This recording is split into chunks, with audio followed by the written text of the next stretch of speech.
Hello everyone, Bong canvas and more পরিবারে আপনাদেরকে আবারও স্বাগত জানাচ্ছি। আজকে শেয়ার করছি একটি ইউনিক রেসিপি, ছানা ভাপা।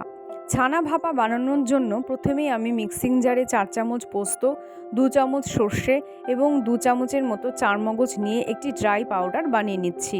ড্রাই পাউডার বানানো হয়ে গেলে তাতে আমি 2টি কাঁচা লঙ্কা চিড়ে এবং পরিমাণ মতো জল দিয়ে একটি স্মুথ পেস্ট বানিয়ে দিচ্ছি।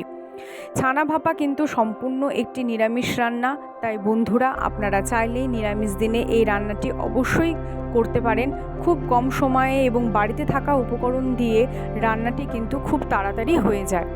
এবার ননস্টিক প্যানের মধ্যে আমি 2 চামচের মতো ঘি দিয়ে ছানাটি নাড়াচাড়া করছি। আমি এখানে বাড়িতেই ছানা বানিয়ে নিয়েছি, আপনারা চাইলে কিন্তু দোকান থেকেও ছানা আনতে পারেন। ছানাটিকে আমরা ততক্ষণ নাড়াচাড়া করব যতক্ষণ না ছানার থেকে সম্পূর্ণ জল ভালো মতো শুকিয়ে যাচ্ছে। যখন ছানা থেকে সম্পূর্ণ জল শুকিয়ে যাবে তখন ছানাটিকে আমি একটি মিক্সিং বাউলের মধ্যে ট্রান্সফার করে নিচ্ছি। মিক্সিং বাউলে ট্রান্সফার করার পর আমি এখানে একে একে অ্যাড করছি আগে থেকে বেটে রাখা পোস্ত, স্বাদ মতন নুন, স্বাদ মতন চিনি, যেহেতু নিরামিষ রান্না তাই একটু মিষ্টি এটা হবে, কাশ্মীরি মির্চ আর নামমাত্র হলুদের ব্যবহার এখানে একদমই কম করবেন বন্ধুরা। ভালো মতন সব কিছু উপকরণ দেওয়ার পর হাত দিয়ে খুব ভালো মতো মেখে নিতে হবে।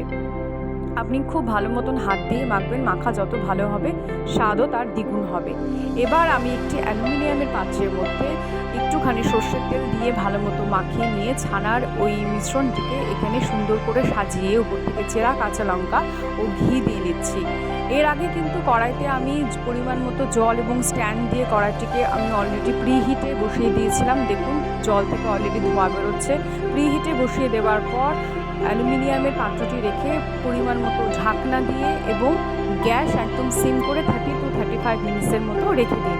30 to 35 মিনিটস পর দেখবেন আপনার ছানা ভাপা কিন্তু একদম রেডি এবং এটি গরম ভাতের সাথে খেতে জাস্ট দুর্দান্ত লাগে।